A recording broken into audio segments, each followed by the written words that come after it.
Big Boss 7 విజేత రైతు బిడ్డ చరిత్ర సృష్టించిన పల్లవి ప్రశాంత్, రన్నరప్గా అమర్దీప్, 3వ స్థానంలో శివాజీ, అందరి మనసులను గెలుచుకున్న ప్రశాంత్.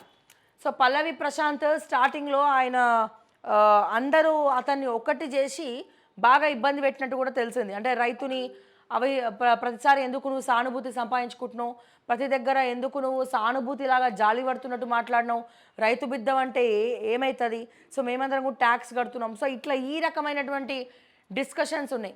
బట్ పల్లవి ప్రశాంత్ వాటన్నిటిని కూడా ఎదుర్కొని మరి ముందరికి రావడం జరిగినారు.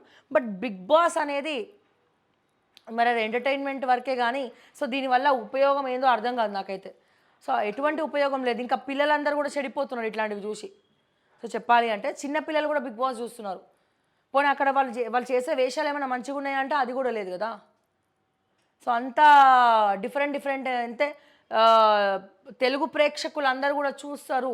తెలుగు ప్రజలు ఇరువురు, అటు ఆంధ్రప్రదేశ్ ఇటు తెలంగాణ ప్రదేశ్ ఇద్దరు కలిసి కూడా బిగ్ బాస్ చూస్తారు అన్న అవగాహన కూడా లేకుండా సెలబ్రిటీస్ లోపల ఉన్న వాళ్ళ విచ్చలవిడితనం అనేది కూడా విపరీతంగా పెరిగిపోతుంది.